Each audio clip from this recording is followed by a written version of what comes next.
The radio crackled to life at 3:47 hours, cutting through the pre-dawn darkness of Ramstein Air Base like a knife through silence. Control Tower Operator Staff Sergeant Marcus Rivera nearly dropped his coffee when the transmission came through. A voice so young it could have belonged to his teenage daughter, speaking with the measured calm of a seasoned aviator. Ramstein Tower, this is Lufthansa 447 Heavy declaring emergency. Both pilots incapacitated. Passenger assuming controls. The words hung in the air like smoke from a crashed aircraft. Rivera's hand trembled as he keyed the microphone, his 20-year career in air traffic control having prepared him for many scenarios. But not this. Through the tower's floor-to-ceiling windows, the German countryside stretched endlessly under a canopy of stars, peaceful and oblivious to the crisis unfolding 37,000 feet above. Lufthansa 447, say again. Did you say passenger assuming controls? Affirmative tower. Captain collapsed, first officer unresponsive. Passenger with flight experience now in left seat, requesting immediate vectors for emergency landing. The voice was steady, professional, but Rivera caught something else, a slight tremor that spoke of fear held in check by pure determination. He glanced at his supervisor, who was already reaching for the red phone that connected directly to the base commander's quarters. What they didn't know, what couldn't be conveyed in those clipped radio exchanges, was that the voice belonged to someone who shouldn't exist according to conventional wisdom. In the darkened cockpit of the Airbus A340, surrounded by blinking warning lights and the unconscious forms of two experienced pilots, sat a figure that would challenge everything the aviation world thought it knew about heroism. The passenger wasn't just anyone with flight experience. 3 weeks earlier, she had been Captain Zara Blackwood, call sign Phoenix, a decorated combat pilot whose military career had ended not in glory, but in a bureaucratic nightmare that had stripped away her wings and her identity. The irony wasn't lost on her. Dismissed from service for being too aggressive and emotionally unstable during a classified mission over Syria, she now found herself responsible for 312 souls at cruising altitude. Her hands moved across the controls with muscle memory that years of forced retirement couldn't erase. The Airbus was different from the F-16 Falcons and A-10 Thunderbolts she'd flown in combat, but aircraft spoke a universal language, and Phoenix had always been fluent. The instruments told a story of hydraulic failure, electrical problems, and fuel concerns that would have sent most pilots into panic. Instead, she reached for the radio with the same steady resolve that had once guided her through enemy fire over hostile territory. The sky had been her sanctuary once. Tonight, it would either be her redemption or her grave. The radio sparked again with Rivera's voice, now joined by others, approach controllers, emergency coordinators, voices layered with barely controlled urgency. They were about to discover that some miracles wear the uniform of the forgotten, and sometimes salvation comes from the most unexpected places. What happened next would rewrite the handbook on impossible landings and remind the world that heroes don't always announce themselves with fanfare. Sometimes they simply key the microphone and ask for vectors home. Ramstein Tower, Phoenix is ready to work. Rivera's blood ran cold as he processed the call sign. Every controller in Germany knew that designation, and knew it belonged to a pilot who officially didn't exist anymore. In the growing dawn light, something extraordinary was about to unfold, something that would blur the lines between miracle and skill, between redemption and duty. The investigation would later reveal the chain of events that led to this moment. Captain Mueller's sudden cardiac episode at cruise altitude, First Officer Hoffman's loss of consciousness from carbon monoxide poisoning due to a faulty environmental system, and the 1 in a million chance that among the 312 passengers was someone with the skills to attempt what most would consider suicide. But investigations come later. At 3:49 hours on that September morning, All that mattered was the voice on the radio and the impossible task ahead. The Airbus A340 designated Lufthansa 447 began its descent toward Ramstein, carrying not just passengers and crew, but the weight of a story that would challenge everything the aviation community thought they knew about limits. Through her headset, Phoenix could hear the controlled chaos of emergency response mobilizing below. Fire trucks, ambulances, crash teams, all preparing for the worst while hopping for the best. She adjusted her grip on the yoke and felt the familiar surge of focus that had carried her through countless combat missions. The difference was, this time she wasn't just fighting for victory. She was fighting for redemption, for 312 lives that had been placed in her hands by fate's cruel twist. The sky that had once been her domain, then her exile, now offered one final chance at purpose. Lufthansa 447, runway 8 cleared for emergency approach. All emergency equipment standing by. Phoenix acknowledged with a brevity that spoke volumes. Outside the cockpit windows, the German landscape was beginning to show the first hints of dawn, painting the world in shades of hope and uncertainty. Somewhere below, teams of people who had never heard her name were preparing to witness either triumph or tragedy. She had been court-martialed for taking risks, for pushing boundaries that her superiors deemed reckless. Tonight, those same instincts might be the only thing standing between 312 people and catastrophe. The aircraft shuddered slightly as she adjusted power settings, a reminder that even the most sophisticated machines were subject to the laws of physics and the limitations of human skill. In the passenger cabin behind her, 312 souls settled into their seats with the forced calm of people who understood that their lives now depended on someone they couldn't see, someone whose qualifications they couldn't verify, someone who had become their unwilling savior through circumstances beyond anyone's control. The radio crackled again with updates on weather, wind conditions, and emergency preparations. Each transmission brought them closer to the moment of truth, when theory would meet reality and intentions would collide with physics. Phoenix felt the familiar weight of responsibility settling on her shoulders like a well-worn flight jacket. She had been grounded for being too aggressive, too willing to push the envelope. Now, with hundreds of lives in her hands, she would need to find the perfect balance between bold action and calculated caution. The irony was sharp enough to cut through the growing tension in the cockpit.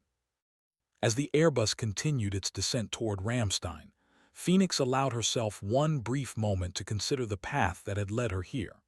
From the Air Force Academy to combat missions over hostile territory, from the court-martial that ended her career to this passenger seat that had become an unlikely throne of responsibility. The investigation board had called her reckless. Tonight, the sky would render its own verdict on Captain Zara Phoenix, Blackwood, and the choices that had defined her life. Lufthansa 447, descend and maintain flight level 240. Contact approach on 119.7.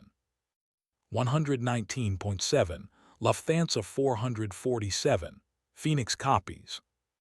In the tower, Rivera exchanged glances with his supervisor, both men understanding that they were witnessing something unprecedented. The call sign that had been officially retired was back on the airwaves, attached to an emergency that would test every protocol and procedure they had ever learned.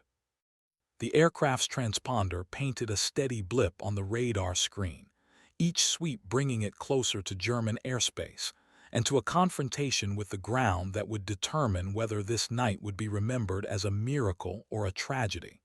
In the growing light of dawn, the impossible was about to meet the inevitable.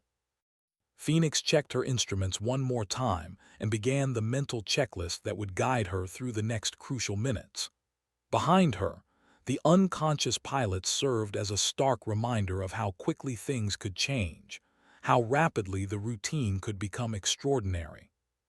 The sky stretched endlessly ahead, no longer her prison or her sanctuary, but simply the medium through which she would write the next chapter of a story that had begun years earlier with dreams of flight and service. Every decision from this point forward would echo through the lives of everyone aboard Flight 447. The radio silence stretched for a moment, filled with the white noise of distance and the weight of impending consequences. Then Rivera's voice cut through the static, professional and calm despite the magnitude of what was unfolding. Lufthansa 447, you're cleared direct to Ramstein, all traffic being vectored clear of your route. Direct Ramstein Phoenix copies. The acknowledgement was brief, economical, carrying the confidence of someone who had faced impossible odds before and emerged intact. What the ground controllers couldn't see was the slight tremor in Phoenix's hands as she input the new course, the way her jaw tightened with determination, or the fire in her eyes that had earned her the call sign that would soon be spoken with new respect. 37,000 feet below, Germany slept peacefully, unaware that high above their heads, a story of redemption and skill was unfolding against the backdrop of an indifferent sky. The morning would bring news reports and investigations, but first it would bring a test of everything Phoenix believed about herself and her capabilities. The Airbus responded to her control inputs with the precision of a machine built for reliability, but machines could only do so much. The rest would depend on the hands guiding the controls, hands that had been deemed unfit for service, but were now all that stood between success and catastrophe. As Flight 447 continued its descent toward Ramstein Air Base, the first chapter of an impossible story was drawing to a close. What followed would challenge assumptions, redefine heroism, and remind the world that sometimes salvation comes from the most unexpected places. The radio crackled with another transmission, and Phoenix prepared for the next phase of what would become legendary in aviation circles. The night was far from over, and the hardest part still lay ahead. Major Elena Vasquez had been sound asleep when the emergency klaxon jolted her from dreams of New Mexico summers and her daughter's graduation. As Ramstein's deputy base commander, she had experienced her share of crisis calls, but something about the duty officer's briefing made her blood run cold. A civilian aircraft with 312 souls aboard, both pilots down, and a passenger claiming flight experience now at the controls. "Sir, we've established radio contact. The passenger identifies as Phoenix." Vasquez felt the world tilt slightly. Phoenix. The call sign belonged to a ghost, a pilot who had been erased from official records after the Syria incident. Captain Zara Blackwood had been one of the finest aviators the Air Force had ever produced before politics and protocol had destroyed her career. Racing toward the command center through corridors that echoed with hurried footsteps and urgent radio chatter, Vasquez's mind churned through possibilities. If Blackwood was indeed in that cockpit, she brought skills forged in combat and tested under fire. But she also brought baggage, the court-martial, the psychological evaluations, the official determination that she was unsuitable for military aviation service. The operations center buzzed with controlled chaos. Radar screens painted the approaching aircraft as a steady blip, 32 miles out and descending. Weather was marginal, low clouds, light crosswinds, visibility dropping with the approaching dawn mist. Not ideal conditions for an emergency landing, especially with an unknown pilot at the controls. "Major, we're getting reports from air traffic control." The voice matches psychological profiles for Captain Blackwood, but it's been 3 years since her discharge. No way to confirm if she's maintained currency or qualifications. Vasquez studied the radar track, watching the aircraft's steady approach. If this was indeed Phoenix, she was flying with the precision of someone who had never forgotten the fundamentals. The descent rate was perfect, the course corrections minimal and smooth. But questions multiplied with each passing minute. How had Blackwood ended up on a commercial flight? What were the odds that among 312 passengers, The incapacitated crew would be replaced by someone with her specific skill set. And perhaps most importantly, could a pilot who had been grounded for psychological reasons handle the pressure of an emergency landing with hundreds of lives at stake? Sir, should we notify the press office? If this is Captain Blackwood, there will be questions about the Syria incident, the court-martial proceedings. Absolutely not. Media blackout until we know how this ends. Vasquez had read the classified files on the Syria mission that had ended Phoenix's career. Intelligence reports suggested she had violated direct orders by engaging enemy aircraft in defense of a downed rescue team. The official record called it insubordination and excessive risk-taking. The unofficial story, whispered in pilot lounges and operations centers, painted her as a hero who had saved 17 lives by ignoring protocol. Tonight, those same instincts might be exactly what Flight 447 needed. Through the operations center's reinforced windows, the first gray light of dawn was beginning to seep across the runway complex. Emergency vehicles had taken position at intervals along runway 8, their red and yellow lights creating a constellation of readiness against the awakening landscape. Major, Phoenix is requesting vectors for a straighten approach. She's rejecting offers for traffic pattern familiarization. Says she wants to get this aircraft on the ground as quickly as possible. The decisiveness was vintage Phoenix. During her active duty career, she had been known for quick decision-making and unwavering commitment to chosen courses of action. Critics had called it impulsiveness. Supporters had called it leadership. Vasquez keyed her microphone to the tower frequency. Ramstein Tower, Ramstein Base Command. Clear Phoenix for any approach she requests. Give her whatever she needs. The response came through layers of radio static. The voice that had once commanded squadrons now relegated to passenger status, but carrying the unmistakable authority of someone accustomed to life-and-death decisions. Tower Phoenix requests straighten approach, runway 8. I have the airport in sight. 12 miles out. The radar showed a perfectly stable approach, but radar couldn't reveal the human drama unfolding in the cockpit. Vasquez tried to imagine the scene. Blackwood strapped into the captain's seat of an aircraft she had probably never flown before, surrounded by instruments that spoke a slightly different language than the fighters she had mastered, responsible for more lives than she had ever carried in combat. The operations center had grown quiet except for the steady chatter of emergency coordination and the background hum of electronics. Everyone present understood they were witnessing something unprecedented. Passenger landings of commercial aircraft were rare enough to make headlines. When that passenger happened to be a disgraced military pilot seeking redemption at 37,000 feet, it transcended emergency protocol and entered the realm of legend. Phoenix Ramstein approach. Runway 8 straighten approved. Wind 70 at 8 knots, visibility 4 miles in mist. Emergency equipment standing by. Runway 8 straighten approach. Phoenix copies. 8 miles now. Vasquez could see the aircraft's landing lights beginning to penetrate the dawn haze, two bright points of determination cutting through the uncertain morning. Behind those lights sat a pilot who had been written off, dismissed, and forgotten by the institution she had served with distinction. The radio crackled with updates from crash teams, medical personnel, and tower controllers. Each transmission added another layer to the growing tension that filled the operations center like smoke from a training exercise gone real. But beneath the professional calm, Vasquez detected something else: anticipation. If Phoenix could pull this off, it would vindicate every pilot who had ever been told they were finished, every aviator who had faced the end of their career with defiance instead of acceptance. Major, we're getting reports that some passengers are using cell phones. Word is starting to leak on social media about the emergency. The outside world was beginning to intrude on what had been a private drama between pilot and aircraft, between past and present.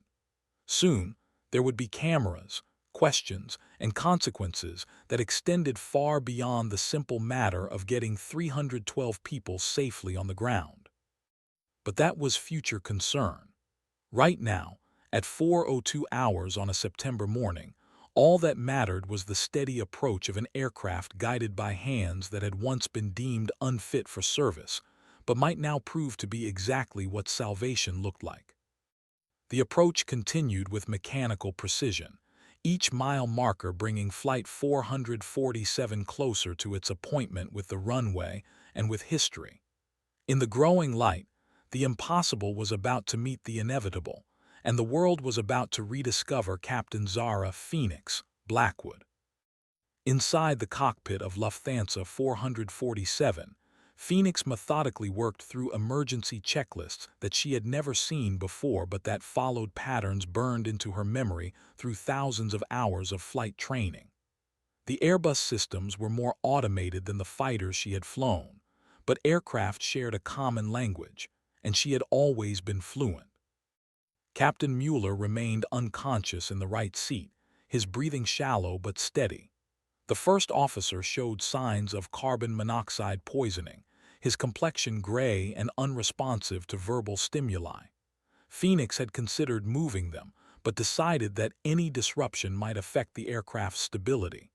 Better to work around them than risk unknown consequences. The instrument panel told a complex story of system failures and backup operations. Hydraulic pressure was marginal, electrical systems were operating on emergency power, and fuel consumption was higher than normal due to the environmental system's attempts to clear contaminated air from the cabin. None of these factors was individually catastrophic, but their combination created a narrow window for successful landing. Lufthansa 447, you're 5 miles from touchdown. Confirm landing gear down and locked. Phoenix scanned the gear indicators, finding the familiar green lights that confirmed mechanical compliance. The aircraft felt stable despite the system problems, responding to control inputs with the reliability that made commercial aviation the safest form of transportation, under normal circumstances. These were not normal circumstances. Through the cockpit windows, Ramstein Air Base spread before her like a promise kept. The parallel runways stretched into the distance, marked by precisely spaced lights that created pathways of hope against the pre-dawn darkness. Emergency vehicles lined the runway approach, their flashing lights a reminder that everyone below understood the gravity of what was happening. Phoenix, winds now 80 at 12 knots, gusting 15. Slight crosswind component.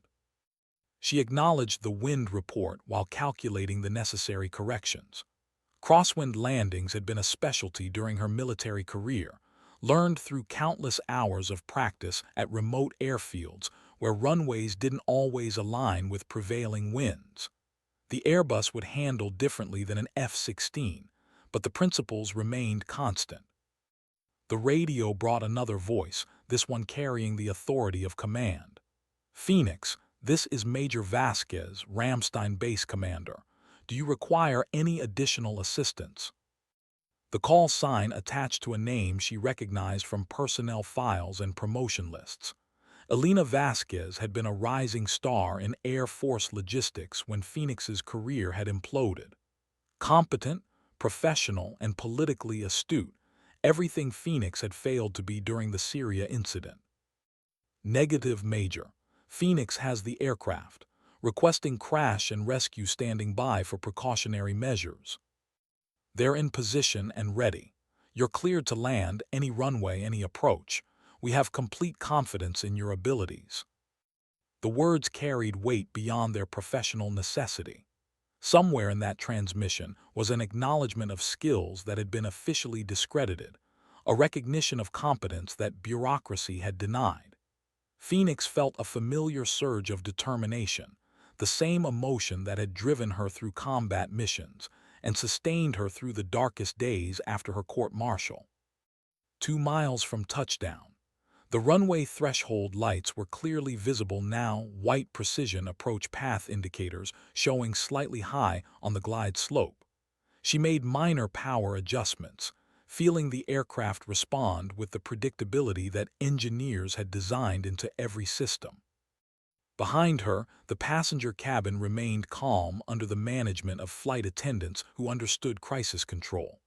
The official announcement had been minimal, mechanical problems requiring a precautionary landing. No mention of incapacitated pilots or unqualified emergency replacement. Panic served no purpose at this altitude and speed. Lufthansa 447 looking good. You're on centerline on glide path. Wind steady at 80 at 12. 1 mile. The runway filled her forward vision, a precisely measured strip of concrete that represented the difference between success and catastrophe. Phoenix felt the familiar tunnel vision that came with high-stakes precision flying, the narrowing of focus that eliminated everything except the essential elements of aircraft control. The touchdown zone markings appeared ahead, white stripes that marked the optimal point for wheel contact with runway surface. Too short, and she risked undershooting into approach lights. Too long, and she faced insufficient runway remaining for safe braking action. Lufthansa 447, winds now 75 at 14 knots. You're cleared to land. 500 feet above ground level. The aircraft was perfectly aligned, descent rate optimal, speed within acceptable parameters. Phoenix felt the satisfaction that came with precision flying, the knowledge that years of training and thousands of hours of experience were converging in this single moment of truth. 300 feet. The runway rose to meet them with mathematical certainty. Each foot of altitude traded for forward progress according to the laws of physics that governed all flight. Emergency vehicles tracked their approach from both sides of the runway, ready to respond to whatever outcome the next 30 seconds would produce. 100 feet. Phoenix reduced power slightly and prepared for the transition from flight to ground operations. The Airbus felt solid in her hands, responding to control inputs with the reliability that had made it the backbone of commercial aviation worldwide. 50 feet, 20 feet, 10 feet. The main landing gear touched runway concrete with a gentle thump that spoke of precision technique and careful preparation. Phoenix immediately deployed spoilers and reverse thrust, feeling the aircraft settle into its ground configuration with mechanical satisfaction. Lufthansa 447, welcome to Ramstein. Outstanding job. The words came through her headset as the Airbus rolled out on centerline, its speed bleeding away with each passing second. Phoenix felt the tension leave her shoulders as the aircraft slowed to taxi speed, and the immediate danger passed into history. But as the emergency vehicles surrounded the aircraft and ground crews prepared for passenger evacuation, Phoenix understood that the real challenges were just beginning. Questions would be asked, investigations launched, and decisions made about her future that would determine whether this night represented redemption or simply another chapter in a story of military disgrace. She keyed the microphone one final time. Ramstein Tower, Phoenix is down and safe, requesting medical assistance for flight crew. The acknowledgement came with professional calm, but Phoenix could hear the underlying emotion in the controller's voice. They had all witnessed something unprecedented, something that would be discussed in aviation circles for decades to come. As the aircraft came to a complete stop and emergency personnel began their methodical approach, Phoenix allowed herself one moment of quiet satisfaction. Whatever happened next, she had answered the call when it mattered most. The sky had offered her one final chance at purpose, and she had not found herself wanting. The passenger evacuation proceeded with textbook efficiency, each person guided to safety by ground crews who had trained for exactly this scenario. Phoenix remained in the cockpit until medical personnel could assess Captain Mueller and First Officer Hoffman, both of whom showed signs of improvement in the fresh air that now circulated through the aircraft systems. As dawn broke fully across Ramstein Air Base, The impossible landing of Lufthansa 447 entered the official record as a successful emergency response. But for those who had witnessed it, the event carried significance far beyond standard aviation protocol. Phoenix had returned from exile to remind the world that some skills transcend politics, and some forms of competence cannot be destroyed by administrative action. The court-martial board that had ended her military career could not erase the thousands of hours of training that had prepared her for this moment. Standing on the runway as passengers departed and crews secured the aircraft, Phoenix felt the weight of redemption settling on her shoulders like morning sunlight. The sky that had been her sanctuary, then her exile, had become the stage for her return to relevance. As investigators began their work and officials prepared their statements, one fact remained undeniable. Captain Zara Phoenix Blackwood had brought 312 people home safely when no one else could. The rest would be determined by others, but this moment belonged to her and to everyone who had ever believed that grounded didn't mean finished. The emergency was over. The legend was just beginning.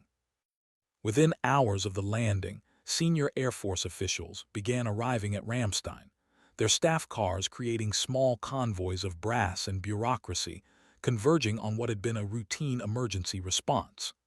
General Patricia Hawkins, commander of United States Air Forces in Europe, had flown directly from her headquarters at Ramstein-Miesenbach, her expression revealing nothing about the political calculations undoubtedly churning behind her professional demeanor. Phoenix sat in a sterile debriefing room, still wearing the civilian clothes she had donned for what was supposed to be a routine commercial flight to visit her sister in Frankfurt.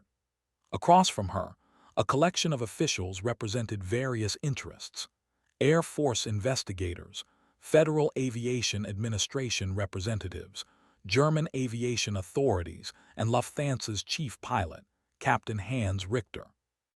"Captain Blackwood," General Hawkins began, using the rank that had been stripped away 3 years earlier, "walk us through your decision-making process when you realized both pilots were incapacitated." The question carried layers of implication.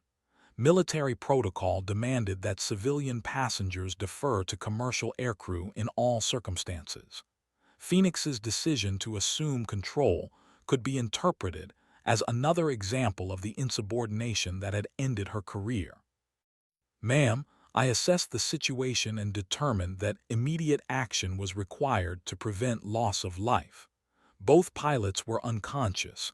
The aircraft was continuing on autopilot toward a destination where it would eventually run out of fuel. Someone needed to take control. And you felt qualified to attempt a landing of an aircraft type you had never flown before." The challenge in the question was unmistakable. Every person in the room understood the technical complexity of transitioning from military fighters to commercial transport aircraft. The systems, procedures, and handling characteristics were fundamentally different. "General, I evaluated my qualifications against the alternatives. The aircraft needed someone with flight experience, understanding of instrument procedures, and emergency management training. I was the only person aboard who met those criteria." Captain Richter leaned forward, his expression skeptical. "Captain, I've reviewed your military record. Exceptional fighter pilot, yes, but commercial aviation requires different skills, different thinking. How did you know you wouldn't make the situation worse?" Phoenix had expected this line of questioning. Commercial aviation culture emphasized procedural compliance and risk mitigation. Military aviation, especially combat flying, required split-second decision-making and acceptance of calculated risks. "I didn't know, but I knew that doing nothing guaranteed a catastrophic outcome when the fuel ran out. Taking action offered at least a possibility of survival for everyone aboard." The room fell silent as officials processed her response. Outside the windows, Ramstein's normal operations continued: cargo aircraft delivering supplies, fighter jets conducting training missions, the routine business of military aviation that had once been Phoenix's entire world. General Hawkins consulted her notes, then looked directly at Phoenix. "Captain, your military service ended under circumstances that raised questions about judgment and decision-making. How do we reconcile that record with what happened today?" The question struck at the heart of Phoenix's professional exile. The Syria incident had been classified at levels that prevented public discussion of the actual events. All anyone knew officially was that she had been court-martialed for failure to follow lawful orders and conduct prejudicial to good order and discipline.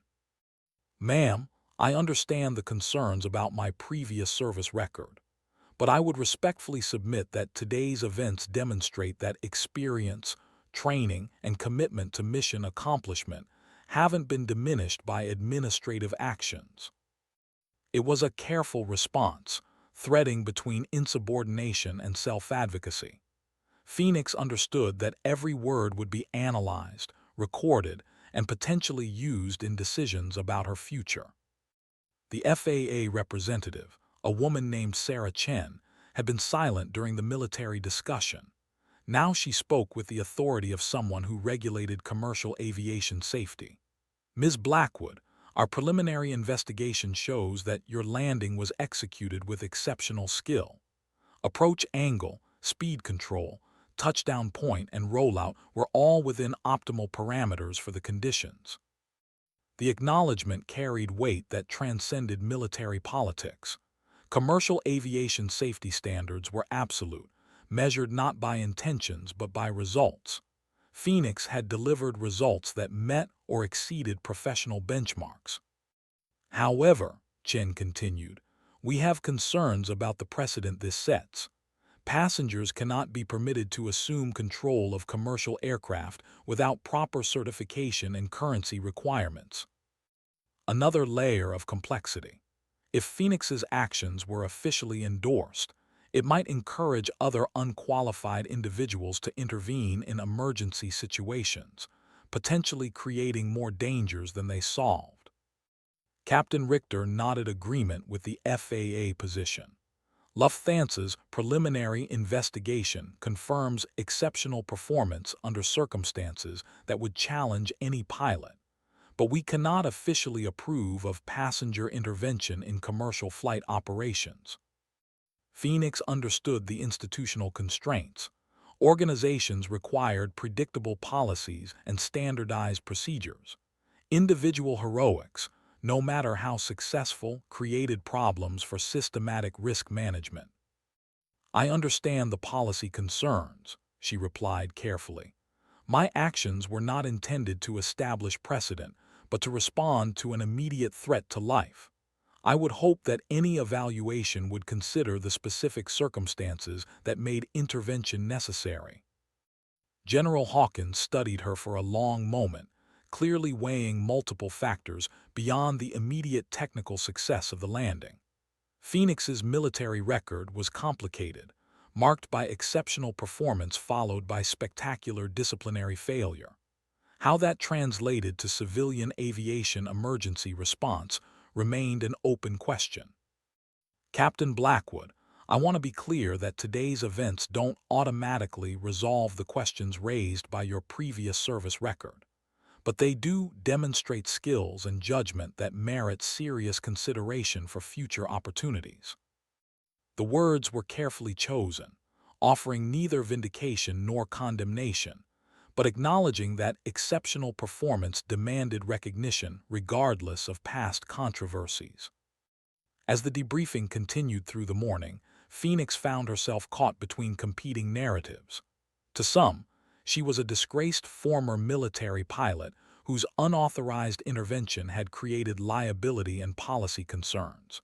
To others, she was a hero who had saved 312 lives through skill and determination.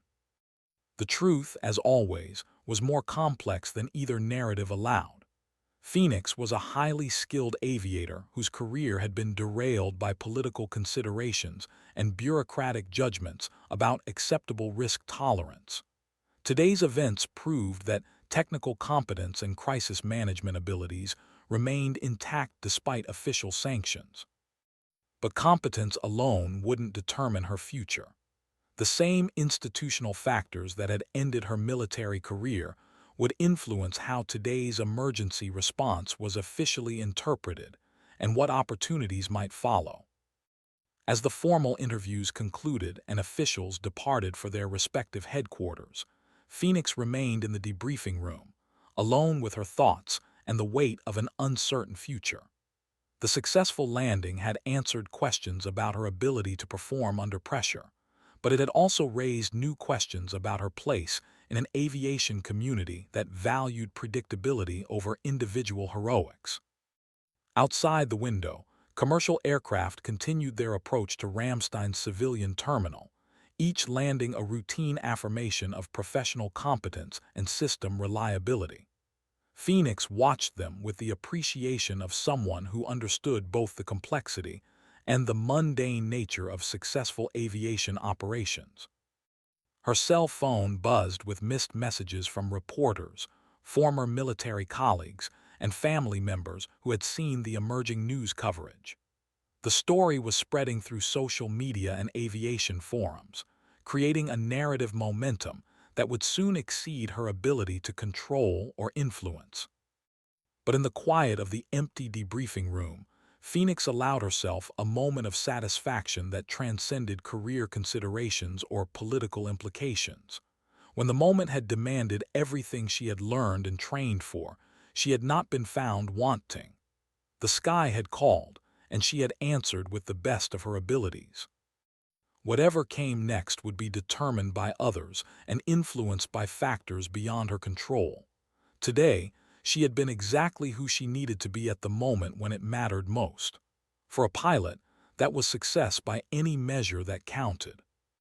The afternoon brought a different kind of storm to Ramstein Air Base, one measured in satellite uplinks and news vans rather than weather systems. Media organizations from across Europe and North America had descended on the small German community, transforming routine military operations into the backdrop for an international news story. Phoenix found herself sequestered in the base's visiting officers' quarters, officially for her own protection but practically to control the narrative until senior officials could determine their preferred version of events. Through her window, she could see reporters setting up equipment, their presence a reminder that her private emergency response had become public property.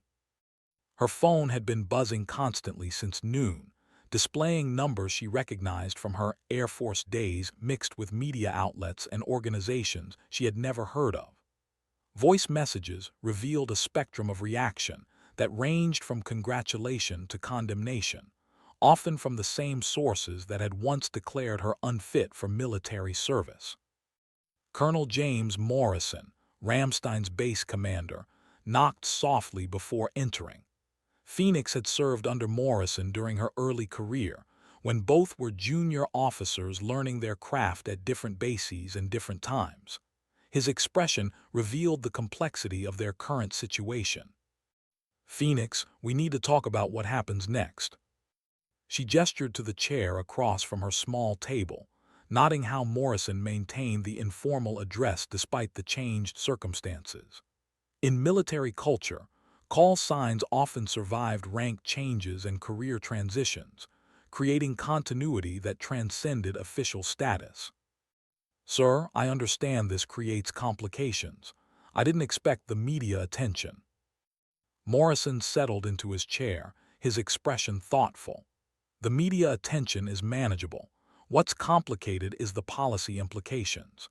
The Air Force has spent 3 years maintaining that you were correctly removed from service for safety and reliability concerns. Today's events challenge that narrative." The political calculation was obvious. If Phoenix's emergency landing was officially praised as heroic, it implied that the court-martial decision had been wrong. If it was minimized or criticized, the Air Force would appear ungrateful for a successful rescue of 312 civilians. "Colonel, I'm not seeking vindication or reinstatement. I responded to an emergency situation with the skills I had available. Nothing more, nothing less. I believe that, Phoenix, but institutions have different priorities than individuals. The Pentagon is concerned about precedent, liability, and public perception. 312 saved lives versus bureaucratic consistency. It's not an easy calculation. Outside her window, another news van was parking near the base perimeter, adding to the growing media encampment. Phoenix understood that she had become a symbol in a larger debate about military justice, aviation safety, and the treatment of female combat veterans. "What are my options, sir?" Morrison consulted his notes, clearly working from guidance provided by higher headquarters. "Officially, you're free to leave whenever you choose. You're a civilian who assisted in an emergency situation, nothing more. Unofficially, there are conversations happening at very senior levels about what today means for military aviation policy." The implications were staggering. Phoenix's impromptu landing had inadvertently triggered a policy review that could affect how the military handled pilot retention, disciplinary procedures, and emergency response protocols. "Sir, if I may ask, what's your personal assessment?" Morrison looked directly at her, dropping the careful institutional language. "Phoenix, I've known you for 15 years. You're one of the finest aviators I've ever served with, and you were railroaded by people who cared more about politics than pilot safety. Today proved that grounding you was a mistake that nearly cost 312 lives." The words carried the weight of professional judgment unconstrained by official position. Morrison was speaking as one pilot to another, acknowledging competence that bureaucracy had denied. "But my personal opinion doesn't determine policy. There,